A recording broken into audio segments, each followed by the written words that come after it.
నేను మా అధికారులు చెప్పా, చిన్న వయసులో నాకు పెళ్ళయింది.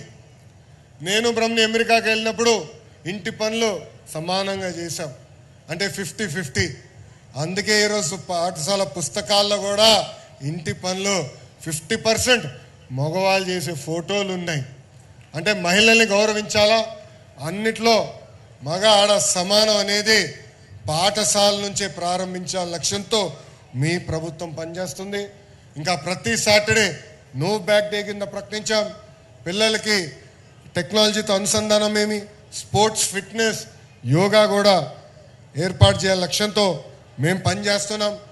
ఏకంగా పిల్లలు రేపు నీట్ కానీ జేఈ మెయిన్స్ కానీ ఈ ఎగ్జామ్స్ కొట్టేదానికి అవసరమైన స్టడీ మెటీరియల్ కూడా ఉచితంగా ప్రభుత్వం అందజేస్తుందని ఈ సభాముఖం మీ అందరు తెలుపుకుంటూ, ఒక విద్యాశాఖ మంత్రిగా నా లక్ష్యం ఒక్కటే, యావత్ భారతదేశంలోనే కాదు ప్రపంచంలో ప్రభుత్వ విద్య ఎక్కడ బాగుందంటే దానికి కేర్ ఆఫ్ అడ్రస్ ఆంధ్రప్రదేశ్ చేసే బాధ్యత నేను తీసుకుంటానని ఈ సభాముఖంగా మీకే కాదు ఆంధ్ర రాష్ట్రంలో తల్లిదండ్రులందరూ తెలియజేస్తూ, గతంలో అనేక కారణాల వల్ల ప్రభుత్వ పాఠశాలలు వెనుకబడి ఉన్నాయి.